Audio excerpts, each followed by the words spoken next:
One of the things I like about this piece is the blame delivered into Mary Louise's lap for the sins of her son. That is something that women take on, the blame, as a default setting. We imagine that not only our children's problems, but everything in the world is our fault. I think it's sort of a more complicated landscape than that.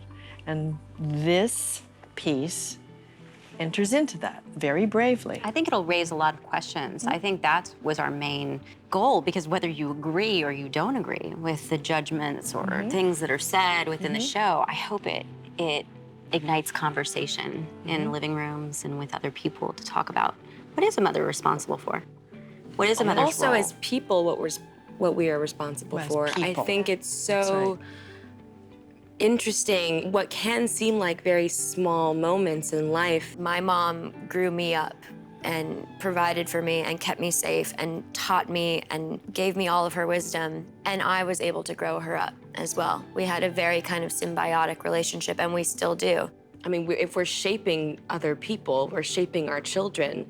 And what you may say in a moment of anger or what you may do in a moment of anger can change that person's life forever.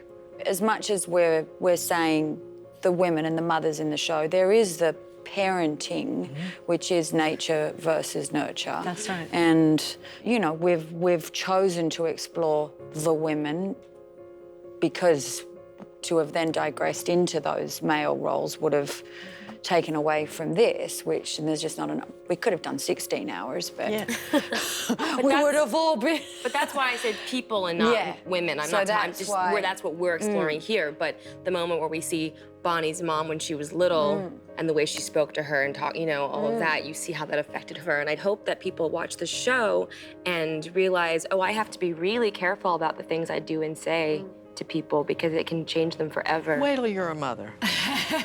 You will already feel that. Yes, yeah. I think that's a great question, like how fiercely you protect your children when they're little.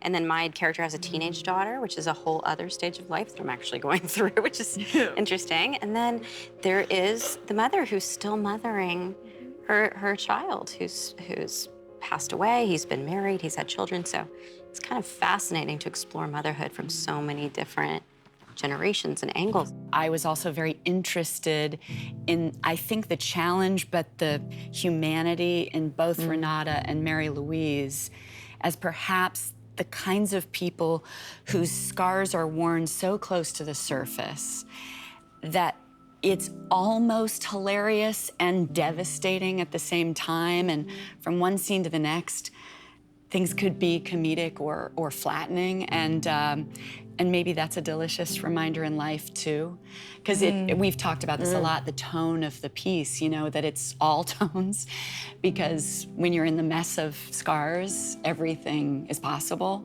But it's been a beautiful thing to witness and to learn about when women don't have the ability to mask anything. It's just all right here in their personality, and how they interact, therefore, is their scar. That's just been... We all have people in our lives like that. Yeah.